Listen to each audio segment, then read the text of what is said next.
پارہ نمبر 24 سورہ مومن۔ اعوذ باللہ من الشیطان الرجیم، بسم اللہ الرحمن الرحیم۔ فاصبر، پس اے محبوب صبر کریں، ان وعد اللہ حق، بے شک اللہ کا وعدہ سچا ہے، ما نرینک، پس اگر ہم دکھلائیں آپ کو، بعد الذی نعیدہم، حصہ اس کا کہ جو ہم آپ سے ان سے وعدہ کرتے ہیں، نتوفینک، یا اٹھا لیں ہم آپ کو، فالینا یرجعون، تو ہماری ہی بارگاہ کی طرف وہ سارے کے سارے لوٹائے جائیں گے۔ اس آیہ پاک میں رب ذوالجلال نے یا کریم صلی اللہ علیہ وبارک وسلم کو سب سے پہلے تو صبر کا حکم عطا فرمایا، اے محبوب آپ صبر کریں، اللہ کا وعدہ سچا ہے۔ اب اللہ کا وعدہ کیسے سچا ہے؟ اس کا نظام غالب ہو کے رہے گا۔ اللہ رب العزت اپنے بندوں کو سرفرازی عطا فرماتا ہے، یہ اس کا نظام ہے۔ رب ذوالجلال اپنے کلام کو باقی تمام کلاموں پر غلبہ عطا فرمائے گا، یہ اس کا وعدہ ہے۔ پھر رب ذوالجلال یہ بھی فرماتا ہے میرا بھی غلبہ ہوگا اور میرے رسول کا بھی غلبہ ہوگا، تو یہ غلبہ اللہ اور اس کے رسول کا ضرور ہوگا۔ اب یہ بندے کی خوش نصیبی ہے کہ اس غلبے کی تحریک کے اندر وہ شامل ہو جاتا ہے۔ بالفرض ہم میں سے کوئی بندہ اللہ کے نظام کو معاذ اللہ چھوڑ دے، کوئی آگے نہ آئے، تو رب ذوالجلال نظام خود نافذ کر جانتا ہے۔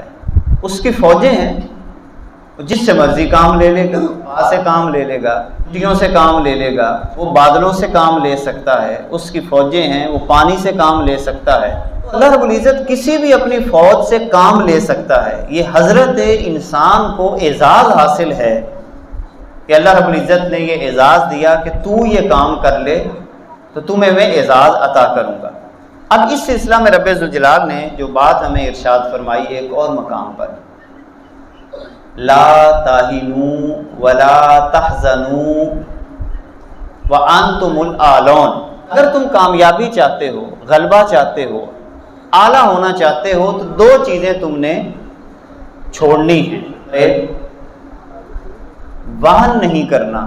دو، اگر کوئی بات کر دے تو اس کو دل پہ نہیں لینا۔ کوئی بھی مسئلہ پیدا ہو جائے، کسی نے کوئی بات کر دی، کسی نے تانا دے دیا، اس کو دل پہ نہیں لینا اور وہن نہیں کرنا۔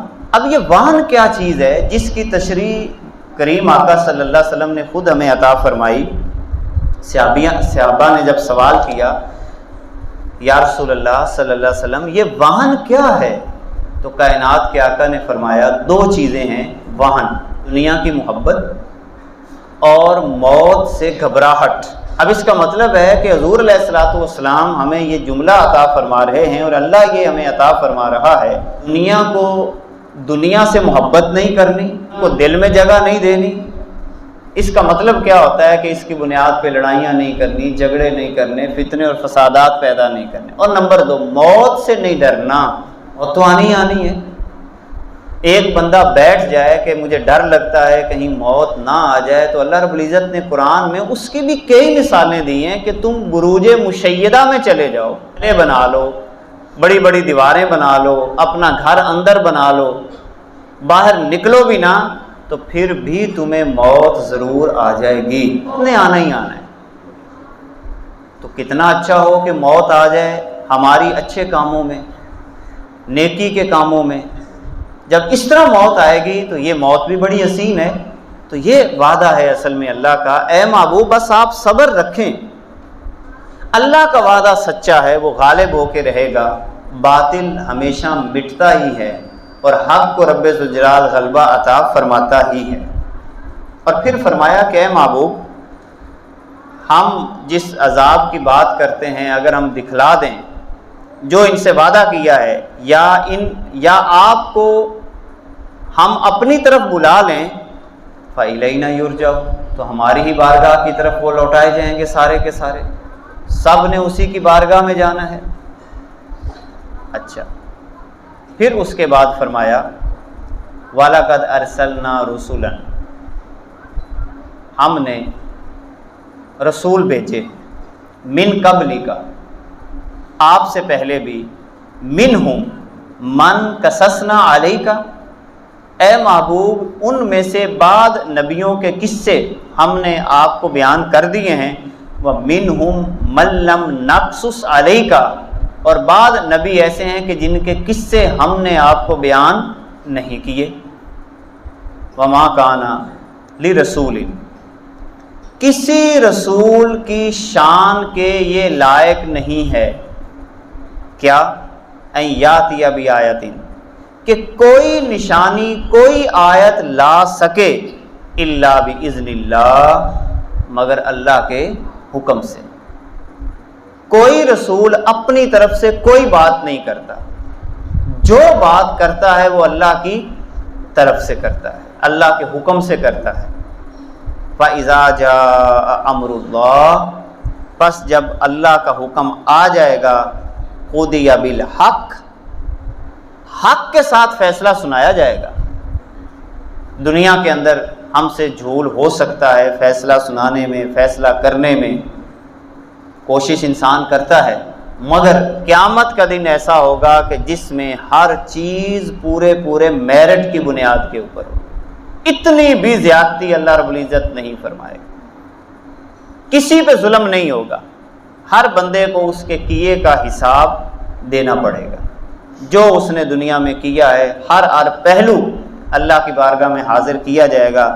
اب یہاں پر رب ذوالجلال فرماتا ہے چونکہ فیصلہ حق کی بنیاد پہ کیا جائے گا، وَخَاسِرَ هُنَالِكَ الْمُبْطِلُونَ، یہ وہ دن ہوگا قیامت کے دن کہ خسارے میں پڑ جائیں گے اس دن جھوٹے لوگ، جو جھوٹے لوگ ہوں گے، باطل قسم کے لوگ ہوں گے، اس دن وہ سارے کے سارے خسارے میں ہوں گے۔ اللہ الذی جعل لکم الانعام، اب اللہ اپنی نعمتوں کا ذکر فرما رہا ہے، وہی تو اللہ ہے کہ جس نے تمہارے لیے چوپائے بنائے، لترکبوا منہا، ان میں سے بعض پر تم سواری کرتے ہو، تاکہ تم ان میں سے بعض پہ سواری کرو۔ اب گویا کہ بعض جانوروں کے اوپر ہم سواری کرتے ہیں، وَمِنْهَا تَأْكُلُونَ، اور ان میں سے بعض ایسے ہیں جن کو تم کھاتے ہو۔ گویا کہ بعض جانور ایسے ہیں کہ جن پہ ہم سواری کرتے ہیں، اور بعض جانور ایسے ہیں کہ جن کو رب ذوالجلال نے ہمارے کھانے پینے کے لیے بنایا ہے۔ وَلَكُمْ فِيهَا مَنَافِعُ، اور ان میں سے بہت سارے ایسے ہیں کہ تمہارے لیے بڑے منافع ہیں، بڑے فائدے ہیں۔ وَلِتَبْلُغُوا عَلَيْهَا حَاجَةً فِي صُدُورِكُمْ، اور تاکہ تم پہنچ جاؤ کسی ایسے کام پر جو تمہارے دل میں ہے۔ کیا مطلب؟ کہ کچھ جانور ایسے ہیں کہ جن کے بارے میں تمہارا کیا ہوتا ہے کہ تمہارے دل میں ہے کہ وہاں پہ جانا ہے، تو رب ذوالجلال تمہارے لیے وہ جانور مسخر کر دیتا ہے، تم ان پہ سواری کرتے ہو، ایک جگہ سے دوسری جگہ تم منتقل ہو جاتے ہو، یہ اللہ کا کرم ہے۔ اتنے وقت کے اندر تم پیدل نہیں جا سکتے، اللہ رب العزت نے تمہارے لیے سواری کا اہتمام کر دیا، یہ اللہ کا کرم ہے۔ فی صدورکم وعلیہا، اور ان پر، وعلی الفلک، اور کشتیوں پر، تحملون، تم اٹھائے جاتے ہو۔ اب یہ بھی اللہ کا کرم ہے۔ مثلا جانور آرام سے کھڑا رہتا ہے، یہ اللہ کا کرم ہے۔ اگر جانور کو ہی اللہ ہمارے خلاف کر دے تو ہم کیا کر سکتے ہیں؟ اب دیکھیں بھینس جو ہے کتنا بڑا جانور ہے، ایک چھوٹا سا بچہ بھی اس کے گلے کے اندر رسی ڈال کر ادھر سے ادھر لے کے چلا جاتا ہے۔ جانور بڑا ہے، بچہ چھوٹا سا ہے، یہ اللہ کا کرم نہیں ہے تو اور کیا ہے؟ گھوڑے کے اوپر انسان سوار ہوتا ہے، گھوڑا مسخر ہو جاتا ہے۔ پھر کشتیاں ہیں، سمندر کا پانی ہے، مگر وہی تختے پھٹے اگر آپ ویسے وہاں پہ ڈالیں تو وہ ڈوب جائیں، مگر وہی کشتی کی شکل جب اختیار کرتے ہیں تو اللہ ان کو اوپر تیرا دیتا ہے، یہ بھی اللہ کا کرم بھی ہے اور اس کی نشانیاں بھی ہیں۔ انسان کو اللہ نے اور عقل و فکر عطا کی تو ہواؤں کو مسخر کیا، جہاز کے اوپر انسان سواری کرتا ہے، لوہا ہے، لوہے کے علاوہ اور کچھ نہیں ہے، لوہا ہے، اسٹیل ہے، اس کے علاوہ تو اور کچھ نہیں ہے، مگر آپ حیران ہوں گے کہ اتنا اس کا اپنا وزن ہے، درمیان میں انسان بیٹھے ہوئے ہیں، ان کا سامان ہے، وہ ہواؤں میں اڑ رہا ہے، چڑھتا بھی آرام سے ہے اور نیچے اترتا بھی ایک خاص اچانک گرتا بھی نہیں ہے۔ تو یہ اللہ رب العزت فرما رہا ہے کہ یہی تو میں تمہیں بتا رہا ہوں کہ یہ میری نشانیاں ہیں، تم کیوں نہیں غور و فکر کرتے؟ وَيُرِيكُمْ آيَاتِهِ، وہ دکھاتا ہے تمہیں اپنی نشانیاں۔ فَأَيَّ آيَاتِ اللَّهِ تُنْكِرُونَ، تو کون کون سی نشانیوں کا تم انکار کرو گے؟ کس کس نشانی کا انکار کرو گے؟ اللہ کی نشانی کا، آنکھ اس کی نشانی ہے، زبان اس کی نشانی ہے۔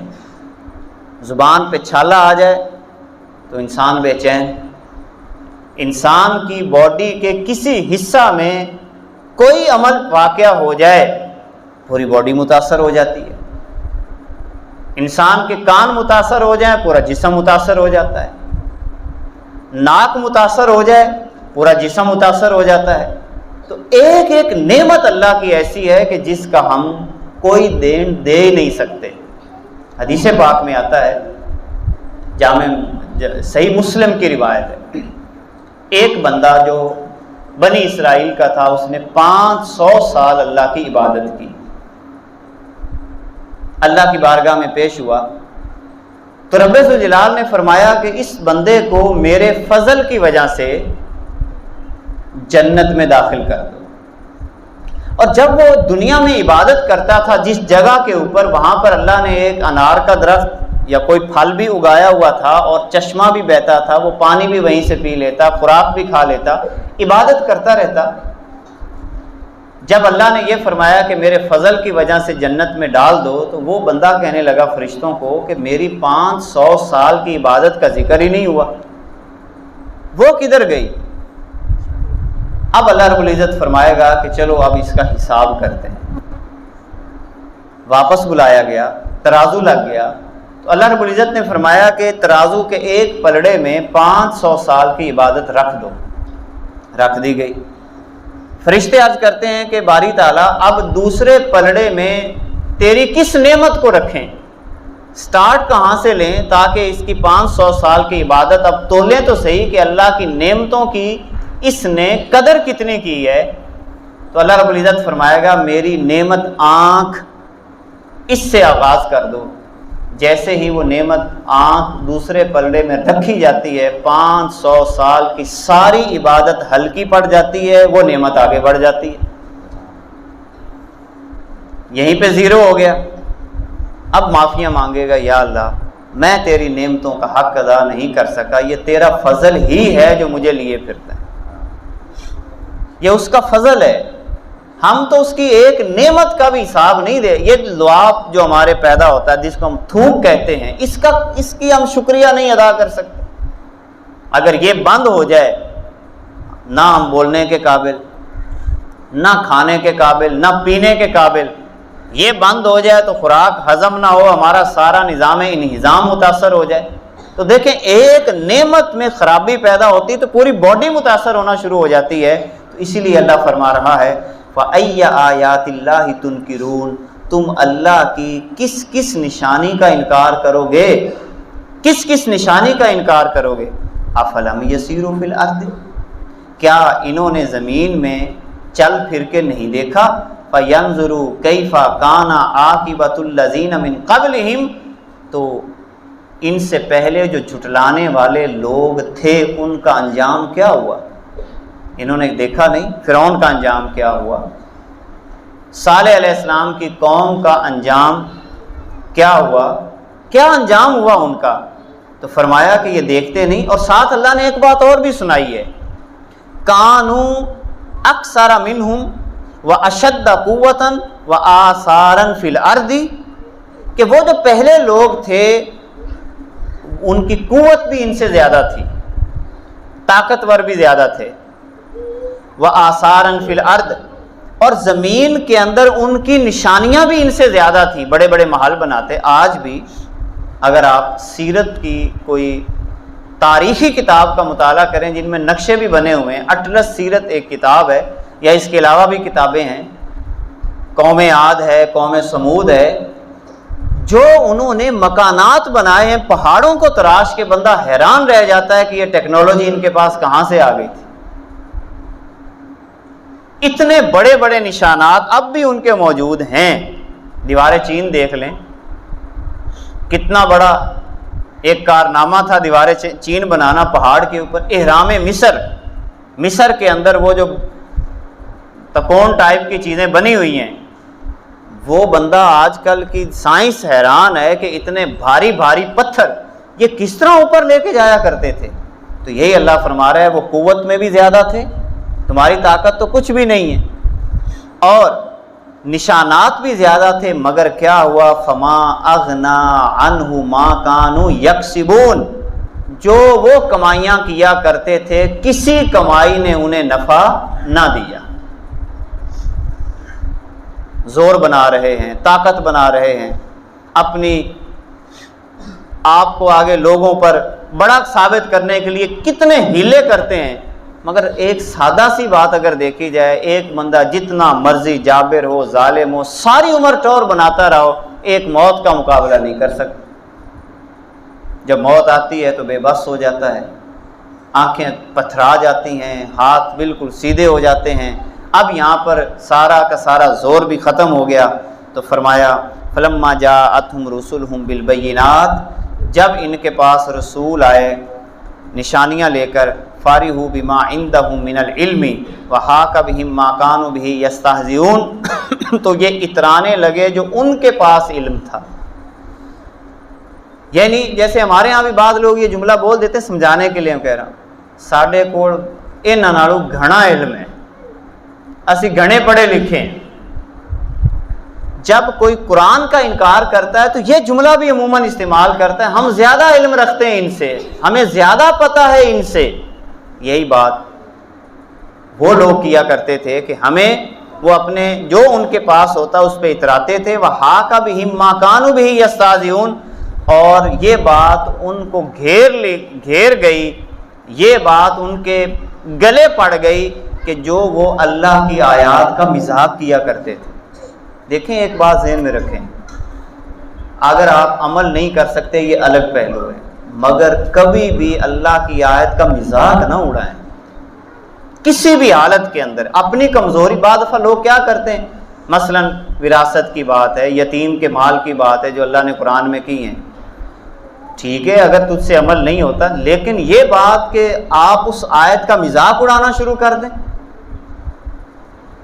اور اپنی کمزوری کو، اپنے گناہ کو آپ مذاق کے ساتھ ٹھیک کرنے کی کوشش کریں، یہ کبھی بھی نہ کریں۔ فلما رأوا بأسنا، جب انہوں نے دیکھا ہمارا عذاب، قالوا آمنا باللہ، تو کہنے لگے ہم اللہ پر ایمان لائے، وحدہ، وہ اکیلا ہے، وکفرنا بما کنا بہ مشرکین، اور ہم نے چھوڑ دیا اس کا جس کے ساتھ ہم شرک کرتے تھے۔ یعنی جب آئے گا اللہ کا عذاب اس وقت ان کو سمجھ آ جاتی ہے، پہلے سمجھ نہیں آتی۔ فلم یکو ینفعہم ایمانہم، پھر یہ وہ وقت ہوگا کہ یہ ایمان ان کو کوئی فائدہ نہیں دے گا۔ ایمان لانا ہے تو اب جس حالت میں جیسے ہم بیٹھے ہیں، یہ وقت ہے ایمان لانے کا، یہ وقت ہے اپنے آپ کو سدھارنے کا، اور جب موت آئے یا حالات خراب ہو جائیں تو اس وقت ہم اس کیفیت میں آئیں، وہ فائدہ نہیں ہوگا۔ لما رأوا باسنا، جب جس وقت یہ دیکھ چکے ہمارے عذاب کو، سنت اللہ التی قد خلت فی عبادہ، یہ اللہ کا طریقہ ہے جو پہلے بھی بندوں میں گزر چکا ہے، وخاسر ہنالک الکافرون، اور اس مقام پر جو کافر ہیں، جو منکر ہیں، وہ خراب ہوئے، خسارے میں چلے گئے۔ اللہ رب العزت ہمیں قرآن مقدس کا عشق، قرآن مقدس کی محبت عطا فرمائے۔ وآخر دعوانا ان الحمد للہ رب العالمین۔